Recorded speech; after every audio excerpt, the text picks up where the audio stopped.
Bismillahirrahmanirrahim. Assalamualaikum warahmatullahi wabarakatuh. Yang terhormat para koordinator, fasilitator, dan tenaga fasilitator lapangan program Rumah Tidak Layak Huni di Jawa Barat.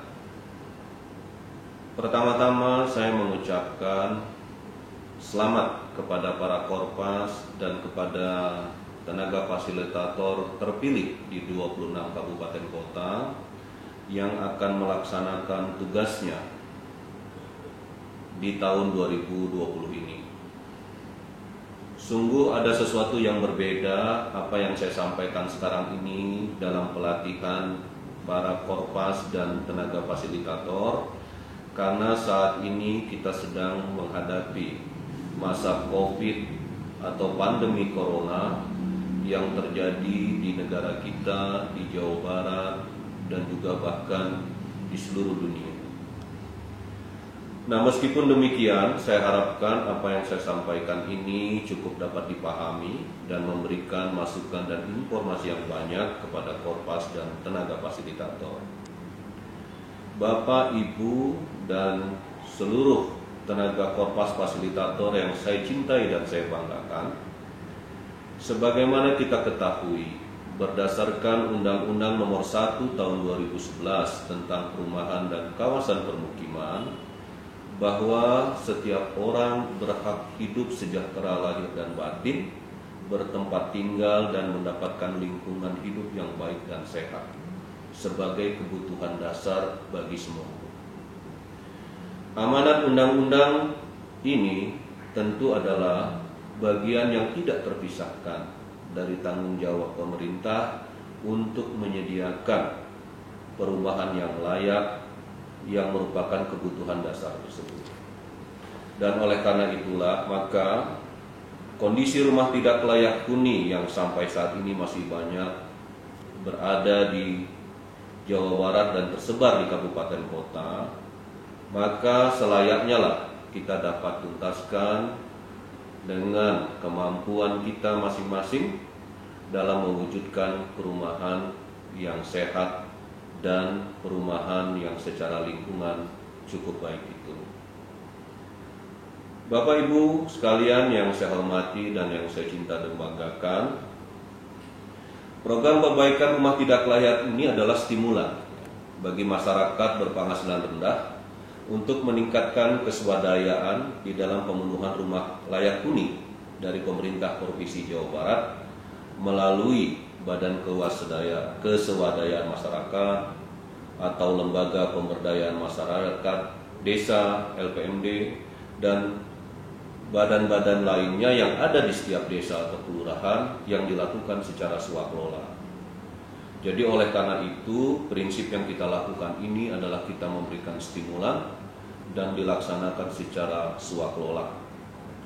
Maksudnya tiada lain adalah agar kita bisa menciptakan rumah layak huni yang dilakukan secara gotong royong, yang juga menjalin solidaritas sosial dan menumbuhkan rasa peduli serta upaya di dalam meningkatkan kesejahteraan masyarakat yang merupakan sesuatu yang sangat penting bagi kita semua.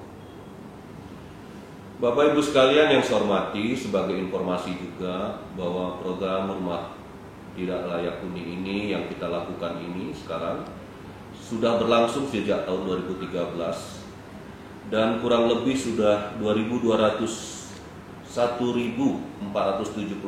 unit rumah yang kita lakukan atau sudah diselesaikan dengan sumber pendanaan baik dari pemerintah pusat, pemerintah provinsi, pemerintah kabupaten kota, dan sumber-sumber lainnya.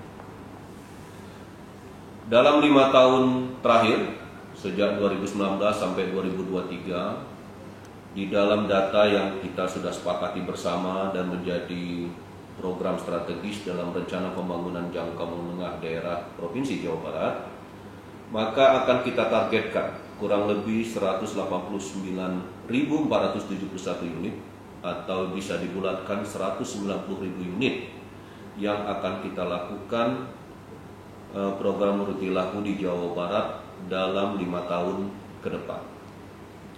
Khusus tahun 2019 sudah kita selesaikan kurang lebih 15.000 unit, dan khusus untuk tahun 2020 APBD Provinsi Jawa Barat kurang lebih akan menangani 11.500 unit.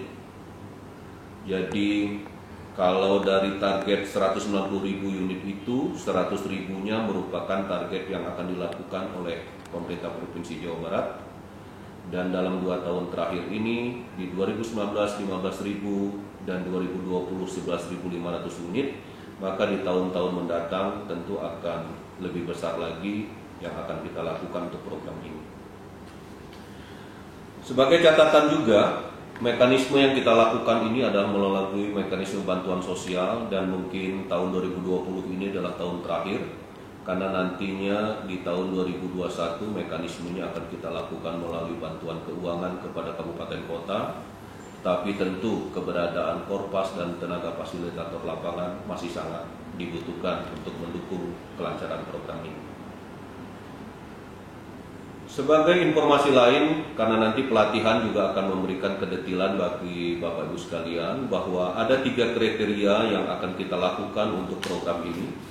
Yang pertama adalah kriteria dari sisi keselamatan bangunan, ya, bahwa program Rutilahu itu harus bisa mewujudkan yang pertama aspek keselamatan bangunan. Jadi bisa jadi berdasarkan konstruksi yang terjamin, ya, maupun bahan-bahan yang terjamin. Hendaknya ini menjadi perhatian bagi tenaga fasilitator lapangan. Yang kedua, kesehatan bangunan, diantaranya mencakup pencahayaan, ya, dan juga penghawaan, jadi ventilasi, dan utilitas rumah, ya. Jadi sekali lagi, kesehatan bangunan ini juga harus menjadi kriteria yang kedua. Dan yang ketiga adalah tentunya kecukupan ruang, ya. Jadi luas minimalnya kurang lebih 9 meter persegi per orang. Kalau diasumsikan satu kepala keluarga itu ada 4 orang, maka rumah tidak layak huni itu dalam kisaran luas 36 meter persegi. Ya, jadi ini adalah bagian yang harus diperhatikan dalam 3 kriteria ini. Selebihnya tentu ada kriteria lain. Kita akan menghargai juga local wisdom, kearifan lokal, yang mana tentu akan berbeda-beda yang akan kita temui di setiap daerah. Bapak Ibu sekalian, dari sisi pembiayaan, dana bantuan perbaikan Rutilahu ini tahun anggaran 2020 kurang lebih 17,5 juta, yang dirinci bahan bangunan itu 16,5 juta. Sisanya merupakan biaya operasional yang akan dikelola oleh BKM dan LPM kurang lebih 1 juta, yang terdiri dari untuk upahnya 700.000 dan untuk biaya ATK, monitoring dan pelaporan 300.000. Nah, khusus untuk keberadaan TFL di sini, selain memahami tentang kriteria Rutilahu tadi, juga memberikan semangat dan juga program yang terbilang atau terjamin cukup lancar dengan swadayanya. Maka yang harus diperhatikan juga adalah pelaporan, ya, karena pelaporan bagian daripada akuntabilitas dan tanggung jawab kita bersama. Dalam organisasi kegiatan ini, TFL ini kurang lebih 1 orangnya, ya, sekali lagi 1 orang TFL ini akan menangani 10 unit rumah, ya, dan 1 Korpas itu akan mengkoordinir kurang lebih 10 TFL. Jadi ini rata-rata seperti itu. Maka silakan berkoordinasi dengan masing-masing Korpasnya dan sudah mengetahui pembagian tugasnya untuk unit-unit rumah yang akan dijadikan bagian dalam penugasan untuk mulai mendata, ya, untuk pelaksanaan di tahun 2020 ini, dan kesiapan-kesiapan dari pemilik rumah dalam melakukan pembangunan yang sifatnya swadaya itu tadi. Jadi sekali lagi adalah spirit swadayanya ini harus dikedepankan, ya.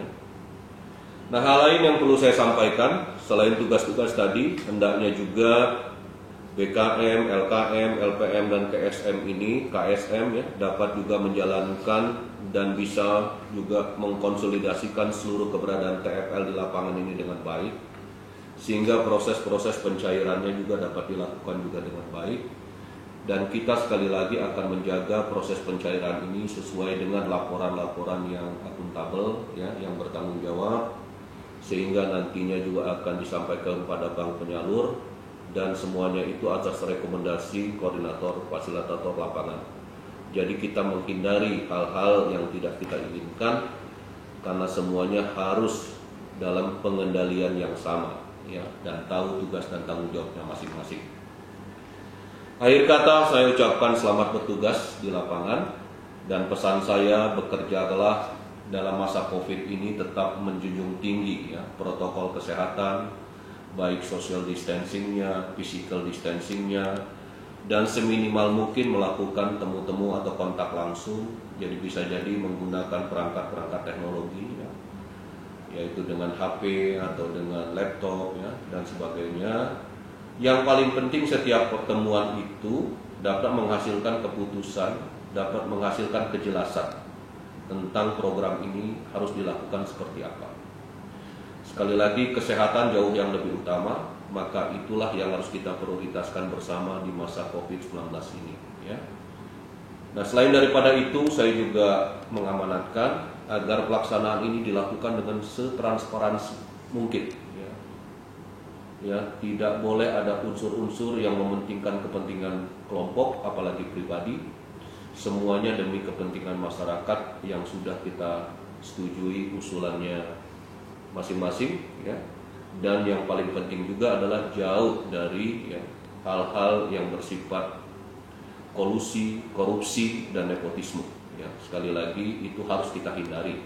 Bekerjalah dengan profesional dan bersyukurlah bahwa Korpas dan TFL yang kalian sudah diberikan tanggung jawabnya adalah bagian yang kalian harus syukuri karena diberikan amanat untuk, ya, menjadi garda terdepan dalam mensukseskan program rumah tidak layak huni di Jawa Barat ini. Itu saja yang dapat saya sampaikan. Terima kasih atas segala perhatiannya. Bila taufiq wal hidayah. Wassalamualaikum warahmatullahi wabarakatuh. Waalaikumsalam. Disperking, Hegar, Jabar, Juara.